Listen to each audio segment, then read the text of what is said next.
inflow Utran itu berarti E not B dan ini. Kemudian ini X2. Jadi antar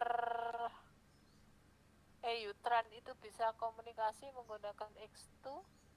Dari sini masuk ke ya MMA. Ya, ini adalah protokolnya MMA. Kemudian ini HSS. MMA itu adalah Mobility Management Entity ya.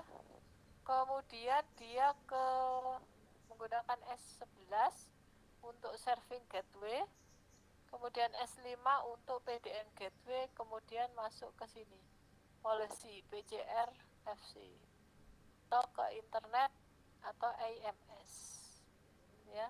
Jadi tinggal dua, involve Utran dan involve paket core atau EPC. Jadi tinggal dua besar ya. Ini yang physical ya, kemudian ini yang EPC, involve paket core. Nah, di sini tadi dari LTE UA user equipment itu kan masuk ke E not B. E not B masuk ke S1 MMA. Nah, antar E not B dia bisa berkomunikasi ya dengan protokolnya adalah X2. Ini MMA masuk ke serving gateway, PDN gateway. Ya, ini HSS, PCRF yang untuk pengalamatan dan lain-lain, baru masuk ke IP. Ya. Ini adalah akses radionya, kemudian ini akses sentralnya. Jadi ini semuanya sudah based on IP.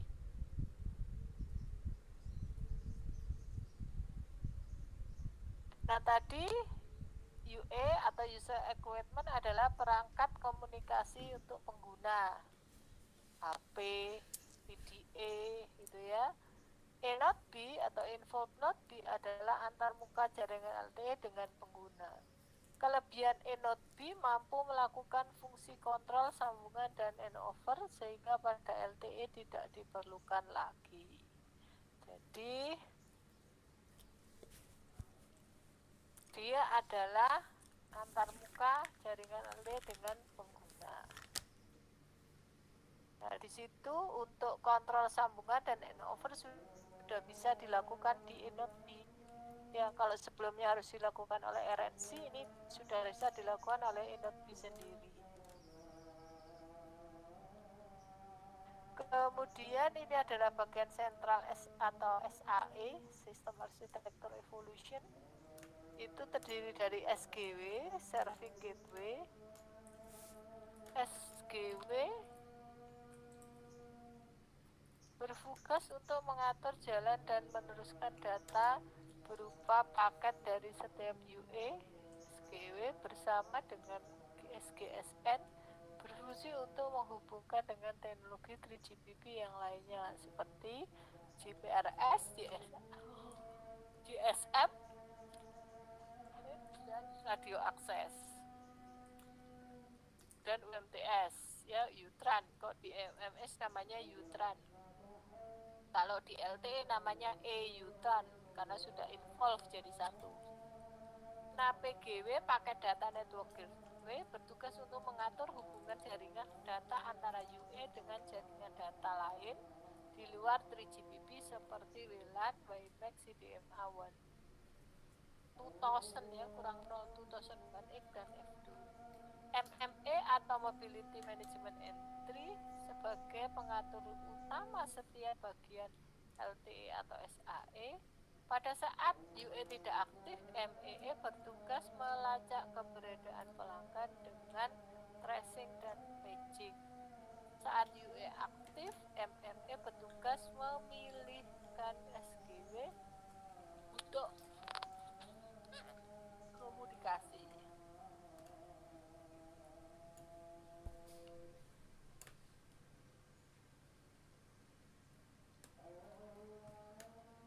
Kemudian bagian yang lain ada PCRF Policy and Charging Rule Function berfungsi untuk menentukan QoS dan jaringan untuk masing-masing UA. HSS Home Subscriber Service adalah database yang bertugas membantu MNE dalam melakukan manajemen pelanggan dan pengamanan. Penerimaan atau penolakan UA saat autentikasi bergantung pada HSS. Ini autentikasi pengalamatannya ya.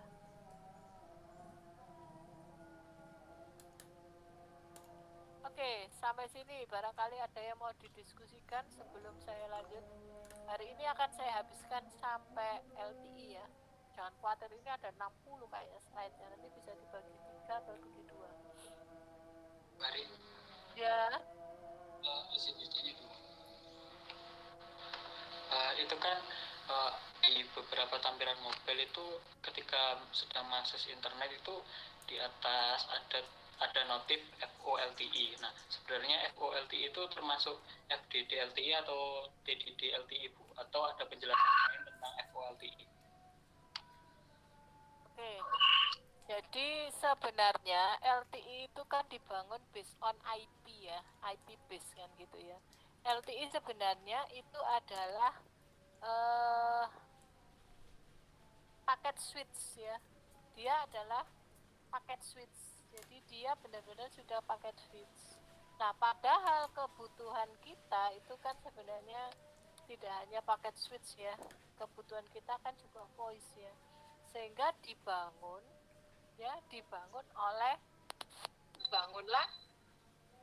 VoLTE ya di dalam di LTE itu sendiri, voice over LTE. Jadi LTE itu sebenarnya adalah paket switch ya, paket switch. Kalau paket switch berarti dia akan melewatkan paket gitu ya. Namun namun kebutuhan kita juga ada voice gitu ya. Maka dibangunlah VoLTE itu ya, voice over LTE untuk apa? Untuk komunikasi ya, misalnya berinternet sambil telepon, untuk pemanggilan untuk calling kan gitu ya. Seperti itu. Ya. Paham ya? Ya, siapa mau? Imam apa imam mau? Gitu. Ya. Jadi karena kita lihat strukturnya kan, kalau kita lihat strukturnya kan memang ya SAE-nya itu core network-nya kan sudah full IP gitu ya. Nah, bagaimana dengan voice? Nah, makanya dibangunlah VoLTE tadi. Seperti itu. Berarti ketika muncul itu tulisan VoLTE, berarti dia menggunakan VoLTE gitu ya, menggunakan layanan VoLTE.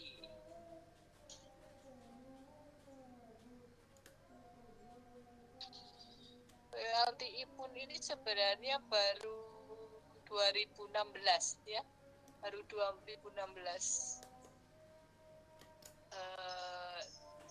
Beberapa sudah menguji coba untuk VoLTE dan ternyata memang suaranya lebih jernih gitu ya.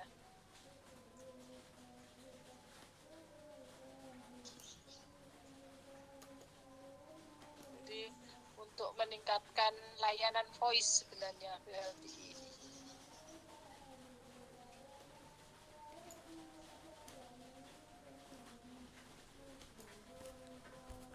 VoLTE memang dibuat jalur khusus seperti jalan tol gitu ya. Tapi kalau seperti WA ya, line yang pakai suara itu dia menggunakan apa? Menggunakan voice over IP.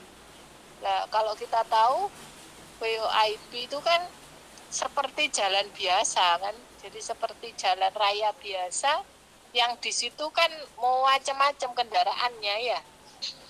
Sehingga apa? Bisa jadi macet, tiba-tiba hilang gitu ya. Tapi kalau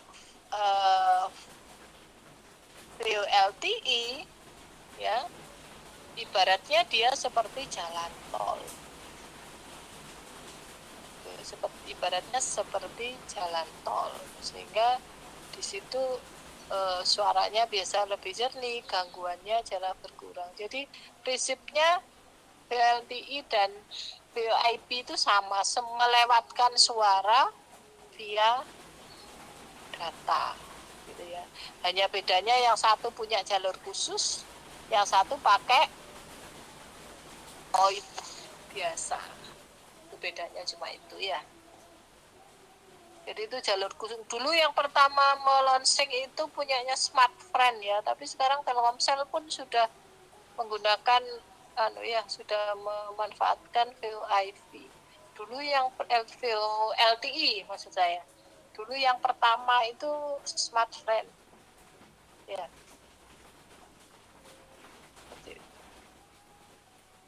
Oke, ada lagi?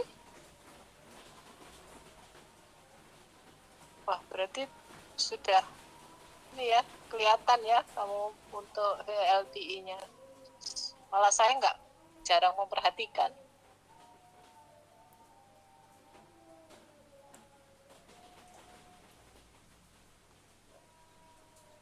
Nah, kita lanjut ke struktur frame pada LTE.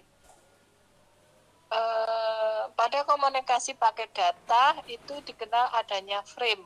Oke, kalau kamu belajar Komdat ya, pasti ada frame untuk mengelompokkan dan memetakan data pada kanal fisik.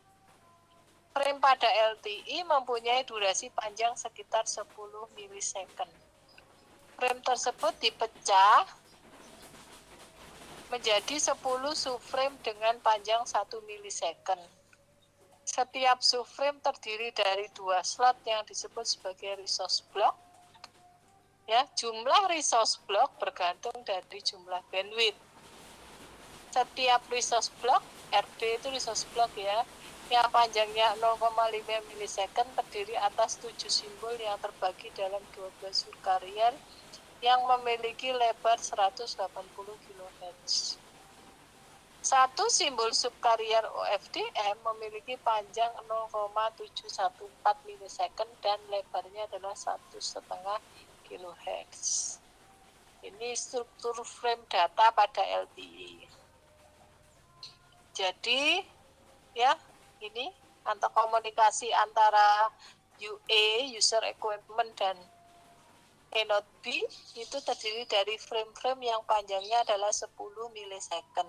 Nah, 10 milisecond ini dibagi menjadi 10 subframe, berarti satu subframe adalah 1 milisecond.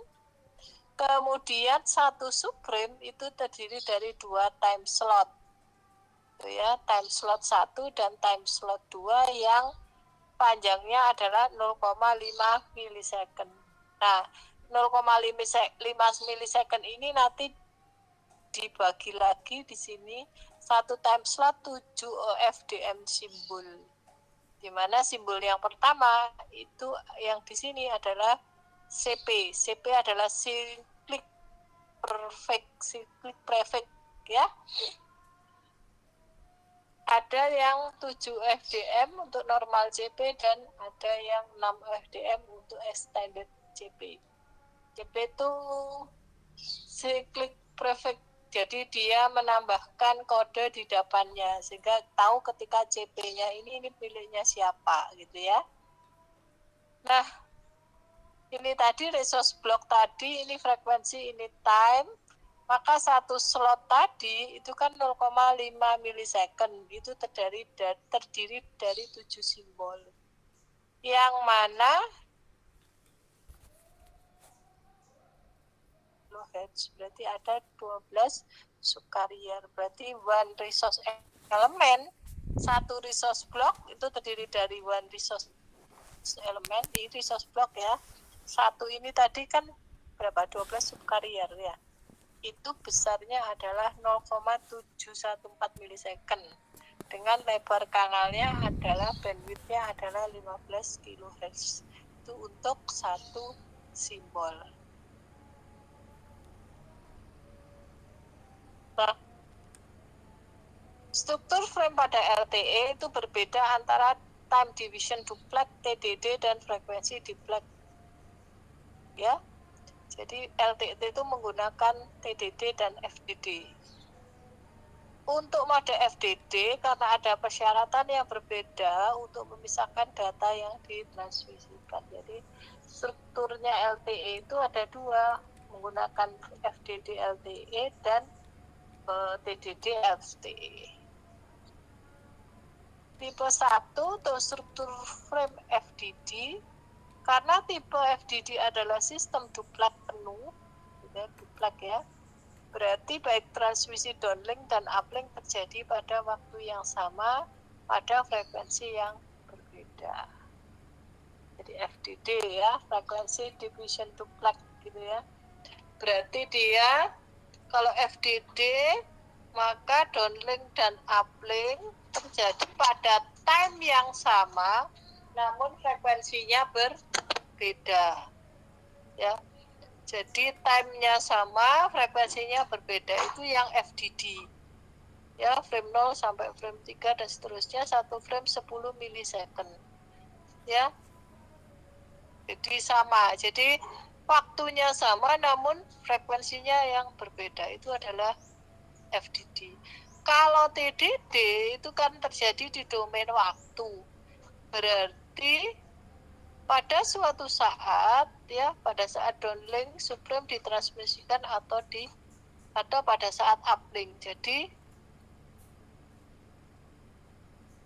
ya, satu baik downlink ditransmisikan atau uplink. Jadi waktunya ya, dilihat waktunya.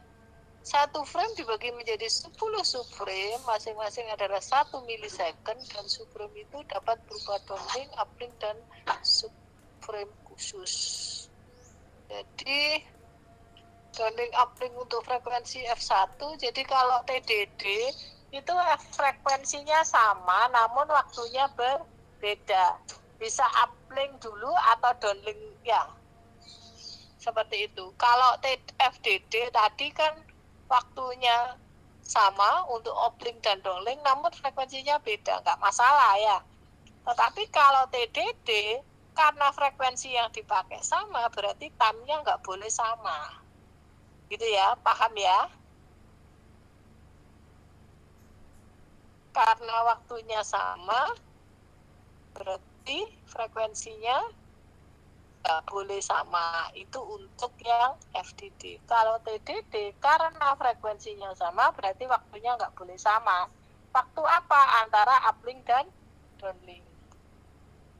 Subframe dibagi menjadi 10 subframe masing-masing 1 milisecond, dan subframe itu dapat berupa downlink, uplink, dan subframe khusus. Ya, 10 mili. Downlink subframe, uplink subframe, atau spesial subframe. Jadi harus berbeda. Nah, kalau urutan, nah ini 3GPP pun mengatur urutan untuk frame, ya, TDD. Urutan subframe ini telah didefinisikan oleh 3GPP dengan konfigurasi TDD frame yang frame nama, ada pola, dan ya, harus memilih pattern yang ditentukan. Ada 7 konfigurasi TDD. Jadi ini pola yang sudah dikeluarkan di rilis 8. Ya, mau pakai pola yang mana? Mau yang downlink spesial uplink atau downlink spesial uplink ya. Downlink spesial uplink atau yang mana? Mau dipilih yang mana? Terserah. Ya. Jadi setiap operator akan memilih masing-masing ya subframe ini, masing-masing mode ini.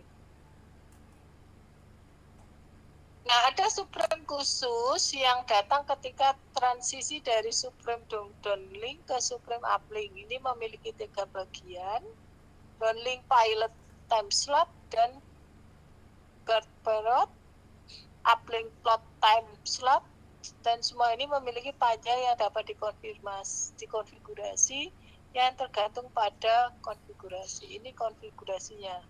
Mau konfigurasi 0, 1, 2. Nah, ini terserah dari ini ya, dari operator pada saat dia mendesain untuk frame pengiriman frame-framenya dia mau pakai yang mana. Nah, ini sampai seperti ini. Jadi 3GPP itu detail sekali. Dia mengeluarkan aturan-aturan, mengeluarkan standar-standar yang sangat detail. Contohnya ini, frame-nya aja sudah diatur oleh 3GPP. Sehingga jumlah resource block LTE untuk setiap bandwidth-nya kan kalau LTE itu bisa 1,4 mega, 3 mega, 5 mega, 10 mega, 15 mega, atau 20 mega. Maka jumlah resource block-nya itu bisa 1,4 itu 6, 3 mega itu 15, ya 20 mega itu ada 100 resource block. Subkariernya bisa 1200. Nah, tadi ke LTE Advance ya. LTE Advance mengupayakan kapasitas jaringan yang semakin besar dengan ketentuan data rate 3 GB untuk downlink dan 1,5 untuk uplink. LTE Advance tadi 3GPP rilis berapa ya? Rilis 6. Rilis 6 ya, kalau nggak salah rilis 6. LTE Advance, LTE yang biasa rilis berapa? Biasa tadi.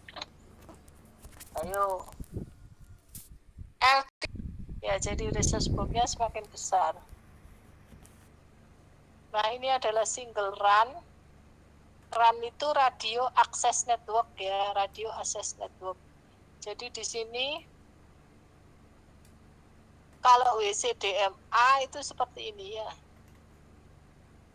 Kalau di LTE ini yang sudah jadi satu ya. Jadi single RAN, RAN-nya itu dijadikan satu, LTE yang tidak berdiri sendiri ini tadi ya. Maka tinggal ditambah yang ini merah ini. Nah, ini dia bisa komunikasi tadi, kan dia bisa komunikasi dengan 3GPP, antar rilisnya 3GPP atau dengan non 3GPP kan. Maka ini kalau keluar ke antena, ini yang keluar ke 3G, ini yang ke GSM. Itu ya, GSM LTE atau yang 3G. Upgrade base-nya adalah base band card, additional or existing software license, dan reduce GSM capacity.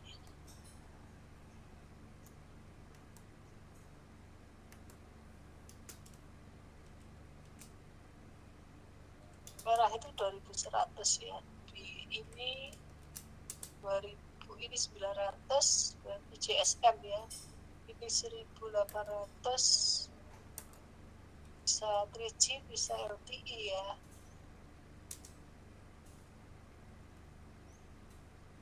Yang ini 2,6.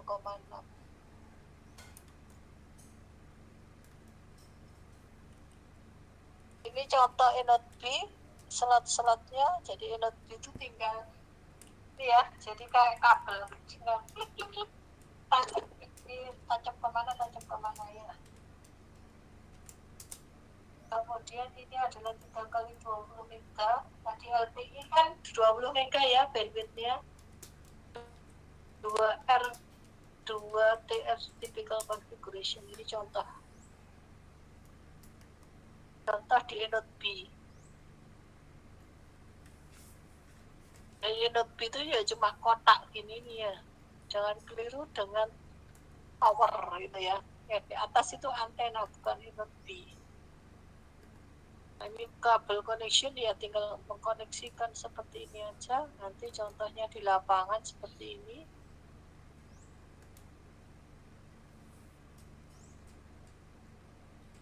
Nah, ini adalah BTS topologi. Topologinya tetap ada yang chain, ada yang start, ada yang tree, ada yang remote. Ini nanti tergantung dari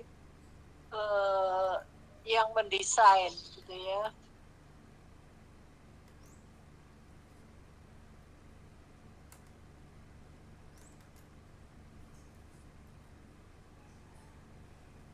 Bentar, saya lihat masih banyak nggak ini.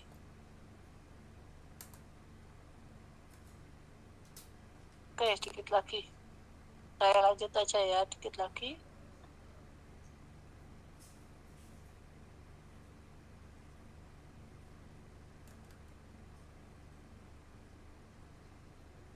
Nah, kita lanjut. Oke, ada pertanyaan sampai sini. Nanti kita habiskan teorinya, nanti next. Oh iya, saya sudah upload di PPT-nya di Classroom. Sudah saya upload di Classroom untuk materi ini, RF Blending dan penggunaan tol gitu ya.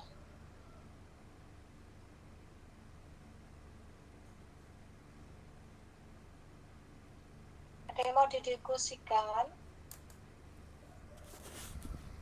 Kita lanjutkan teknologi LTE.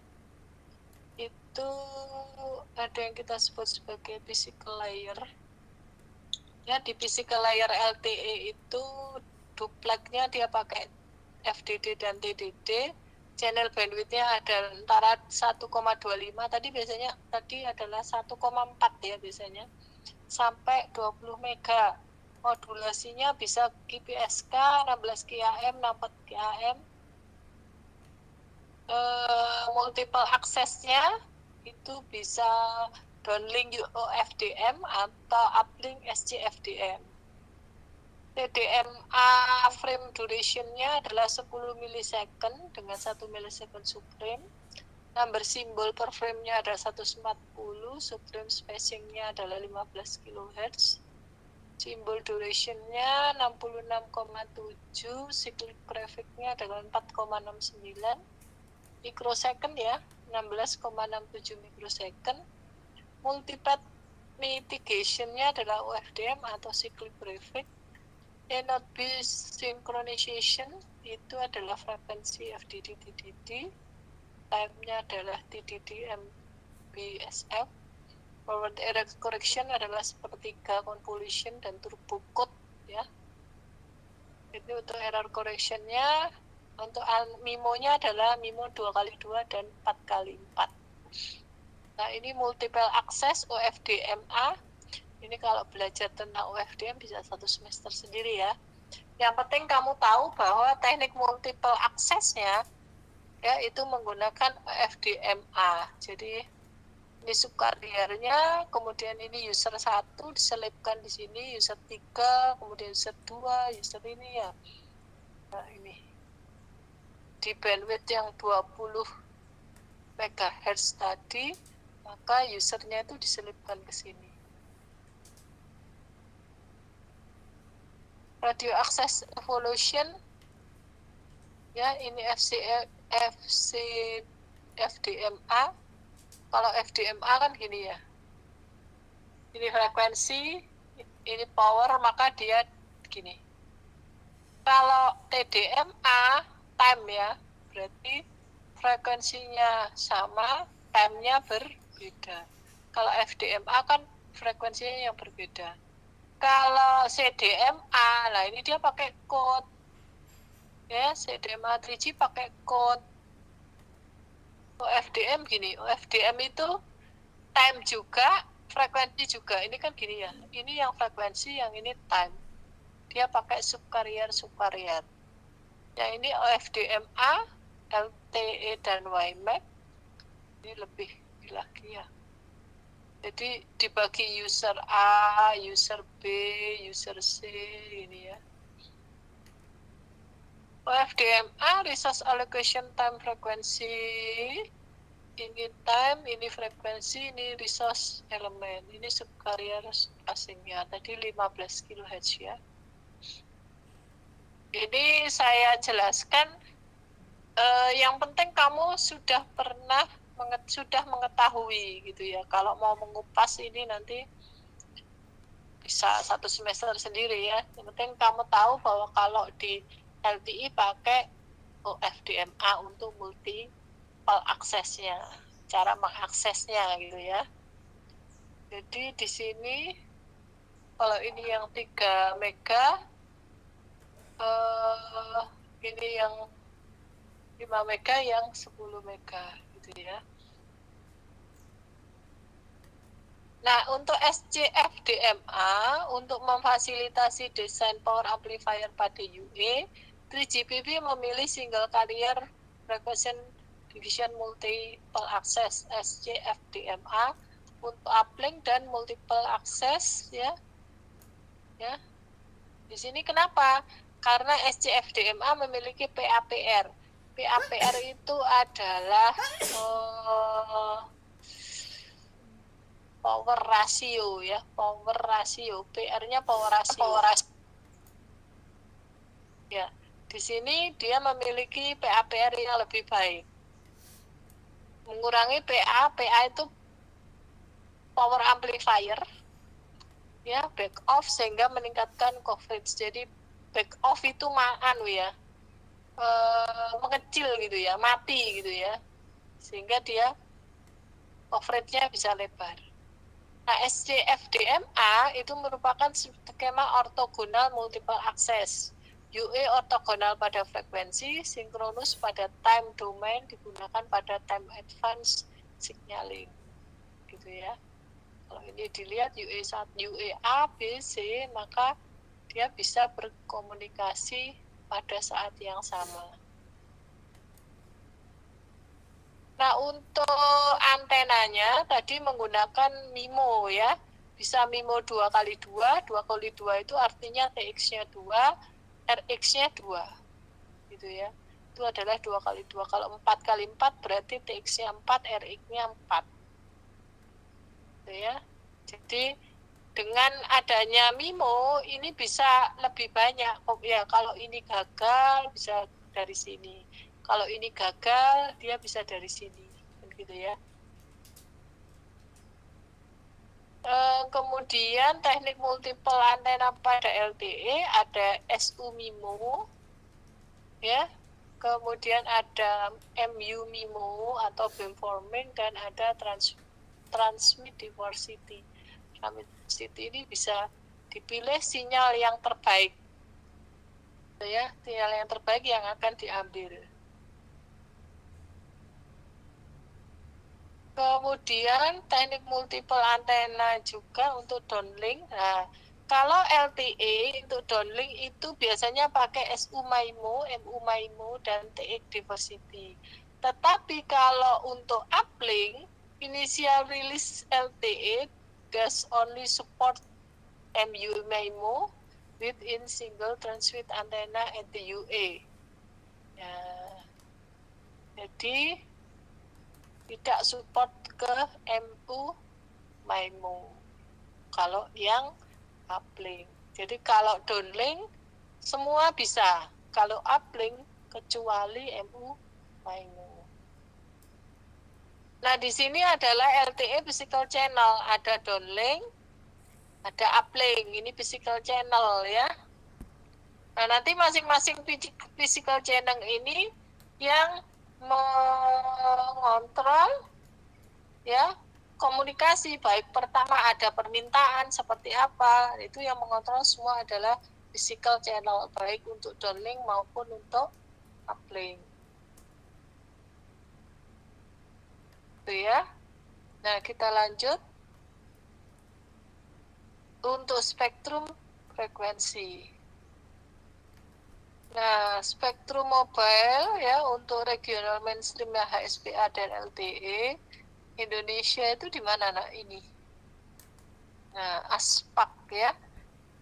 Indonesia itu base-nya 2100, maka dia bisa menggunakan 2300, 1800, 900, dan 850. Gitu ya. Kalau di Jepang base-nya adalah 2100 ini ya. Jadi frekuensinya base-nya berbeda. North Amerika ini, kemudian ini Latin Amerika ini. Nah, ini banyak yang menggunakan 800 ya. Yang tadi pagi saya cerita bahwa yang frekuensi 800 tadi, 700, 800 memang awalnya diajukan untuk LTE yang nggak bisa boyongan tadi, ya itu beberapa negara menggunakan bis itu, tetapi banyak yang menggunakan di atas 1800 ya. Kemudian frekuensi mobile broadband di Indonesia ini ada yang 450, ada yang 800, 900. Nah ini dilihat ya, kalau Telkomsel 1800 di mana? Di 1762 sampai 1785 ya. Ini yang 187,5 sampai ini. Jadi ini tadi jejeran gitu ya. XL, HCPT, Indosat dan Telkomsel ini jejeran. Tapi di sini ada quad-band. Kalau nggak ada quad-band bisa bahaya ya. Di 2300 ada Telkomsel, ada ST Telecommunication. Sekarang ST itu berubah menjadi apa namanya kok jadi sampai lupa ya. Coba di browsing nanti ST itu jadi apa sekarang. Kemudian ini ya, di 900 ada Telkomsel, Indosat, ada XL, di 800 ada SF, STI. Ini yang sambungan private itu ya, sambungan private ini ya, fix private. Kalau ini kan nggak private ya. Nah ini penguasa frekuensi sekarang masih Telkomsel di 31% gitu ya. Fungsinya yang kedua Pak Indosat ya, SL dan HCBP. Karena apa ini besar? Karena ini dulu masih Indonesia Raya ya, yang benderanya merah putih. Tapi sekarang sudah beberapa saham dilepas gitu, jadi sudah tidak murni Indonesia. Nah ini untuk LTE band-nya bisa di sini 1700 sampai ini untuk FDD. Kemudian di 824 sampai 849 di FDD dan 8 ini. Nah ini sudah diatur gitu ya. Kemudian kalau TDD bisa menggunakan di 2300 sampai 2400.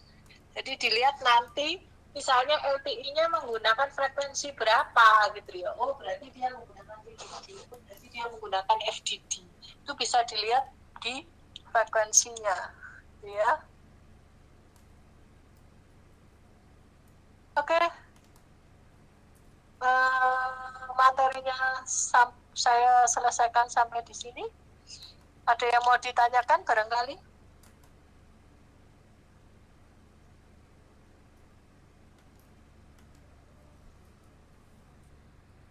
Mulai kita menggunakan software Atoll.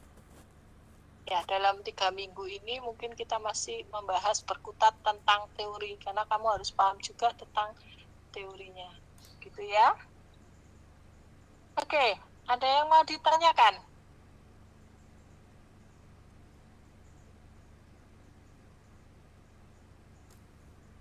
Ada? Nggak ada yang mau ditanyakan? Kalau nggak ada, nanti saya akhiri saja. Silakan buka classroom-nya, akses di situ. Materi juga sudah ada di situ.